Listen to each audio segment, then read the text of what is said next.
Dustin at Bianca halos maiyak sa ginawang fan meet ng mga fans.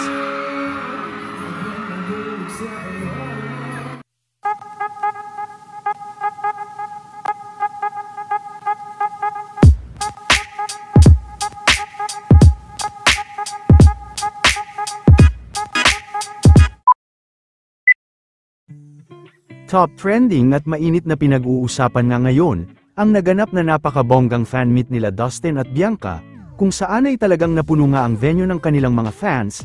Di naman napigilan nila Dustin at Bianca ang kanilang emosyon sa dami ng nagmamahal sa kanila. Pareho rin na dumating ang pamilya ni Dustin at Bianca, maging ang management ni Dustin ay dumating din.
Magsalita at magdaldal. Hi!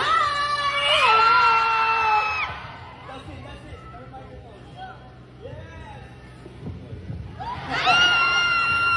Hi everyone! Hello!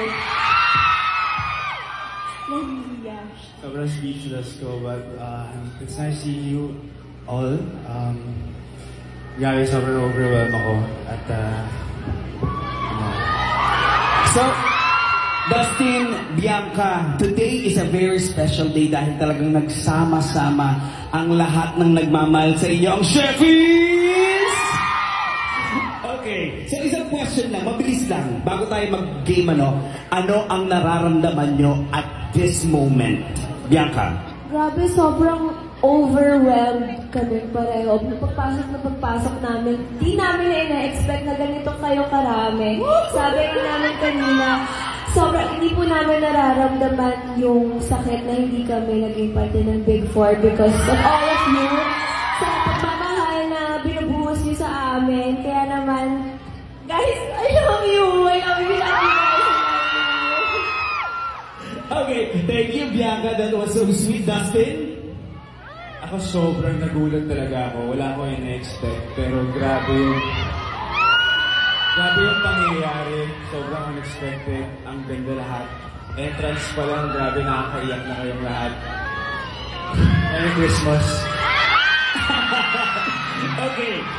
So at this point, Bianca, Dustin, bilang regalo sa mga Sheffies natin, meron pong 5 na magkakaroon ng